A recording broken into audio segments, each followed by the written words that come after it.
Catwoman number 4, written by Judd Winnick, art by Gillum March. We left off last issue with Catwoman literally burning evidence over the corpse of her old best friend as the police bust in and see her doing that. This issue picks up long afterwards, where she's being tossed around by some unseen force, which we'll get to eventually. But first, we gotta go back and see how did she get out of that sticky situation. So the cops have their guns drawn, saying freeze. She puts her hands up. She looks around and realizes there's a rum bottle that's half empty over on the counter. She does some of her little acrobatic gymnastics stuff, kicks the bottle up, flies through the air, and as it's flying, she ducks under, picks up her friend Lola, corpse, and proceeds to jump out the window as the bottle hits the fire and combusts, scaring away the police because, sure, yep, that happens. So she swings her way out of the building, burns down Lola's house in the process. And then we cut ahead a few days. That was 3 days ago, mind you. Cut ahead a day or two, and now we're at Lola's funeral. And there's a decent crowd there, but apparently not too much because in order for her to clear Catwoman, Selina had to leak that Lola was a fence and that she got killed because she got mixed up in the wrong crowd or whatever. So she had to ruin Lola's reputation of an upstanding citizen just for her own sake. And she feels terrible about that, and she's crying, and she's talking about how awful she is. And then, as she's leaving the funeral, she meets an old friend named, I believe, Gwen? Yeah, Gwen. And they just chat for a bit. They go out for coffee and catch up. We see that Gwen, back when they were teenagers, her and Selina were just doing little petty crimes and just like pocketbook snatching and stuff like that. So they're catching up, and Gwen's asking all these questions like, oh, any idea what happened to Lola? Are you still in the game? Oh, you went through Lola? And blah, blah, blah.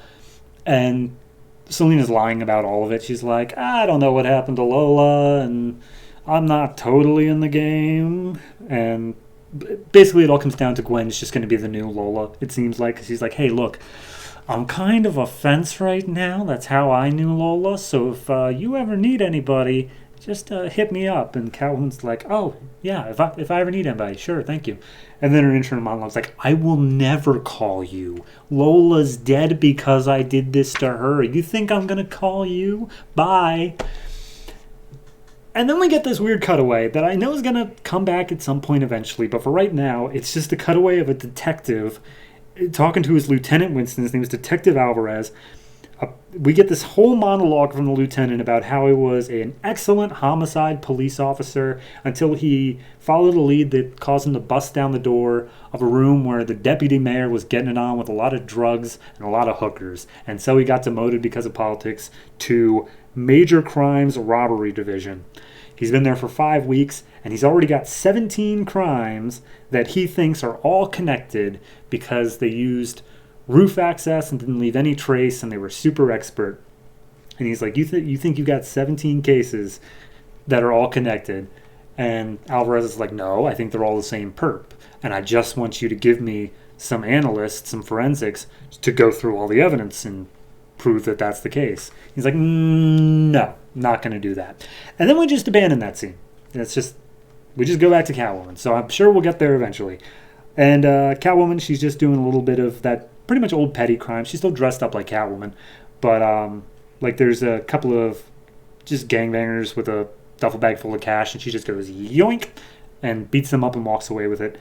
We get a cutaway that she's getting her info from a guy named Bertram, who wants to do Catwoman, so she teases him a bit, bribes him a little bit, and then gets info from him.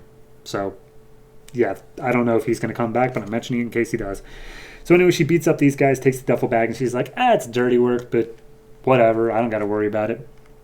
And then, as if on cue, she's grabbed by this crazy, weird lash of energy, lightning, and just thrown about, bringing us back to the beginning of the issue where she was being thrown about. And we see it's this woman, I don't know, she's wearing goggles, brunette hair, ponytail, I don't know, it's a full getup. And she's like, oh, Catwoman, you screwed up by coming here. And it's like, why do these no-name little mugger boys have, like, a superhuman defending them. This doesn't make any sense. And she's like, my name is Reach, because I can use my extra long energy tendril things to grab things and throw them around. Good as name as any. So she's throwing Catwoman around, and Catwoman has to make a new plan to get out of this. And she manages to get an attack on Reach, slashes her a few times to try to get away, and then she's just going to run.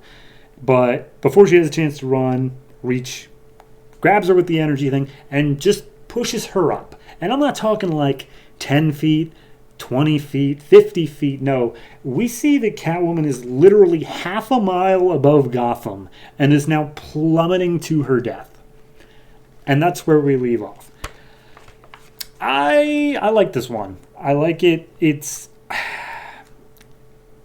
I'm not entirely sure, again, why we had to do the 3 days ago and then like cutting back sort of thing, because opening the issue with her like bruised and being thrown around, yeah, that's a good opener. That's a good like, oh hey, you're clearly in trouble, Catwoman. You know what else is a good opener? You're being held at gunpoint by the police, which is literally page 2 and where the issue should have picked up. So I don't know why we did that, but regardless, we did it. So my only problem here is it's doing a lot of setup for like future things.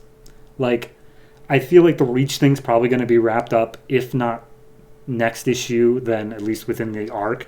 Gwen is, of course, the fact that you met the replacement to Lola at Lola's funeral. I'll be impressed if they swerve it. I'm not going to lie if we're not actually going with Gwen as the replacement for Lola, but really seems like we're going to be doing that. Art-wise, I don't really have a problem with it. They spent a really long time, it seems like, on the art for just a one-panel flashback of Gwen and Selena. It looks very good. I don't know what this Detective Alvarez stuff is. I'm sure, again, all this stuff is set up. We're going to get to it eventually, but this particular issue is just like okay, we're just going to have a downbeat for a second, and we're just gonna relax, and then we'll pick it all back up, high tension, with her falling out of the sky next issue. So yeah, no, I'm going to give this one a 6. I'm really debating 6.5, but if I have to debate it, then it's down on the lower side. So I'm going to give it a 6. My biggest thing is the fact of it's just setting up a bunch of stuff, and it seems to be coming out of nowhere. Like, oh, hey, Gwen's here. Oh, hey, new guy's giving me tips. Oh, hey, new villain. Like, all right, just pick one and go with it for a while. So yeah, 6 for now. We'll see how it turns out. But, I mean, at least I was entertained.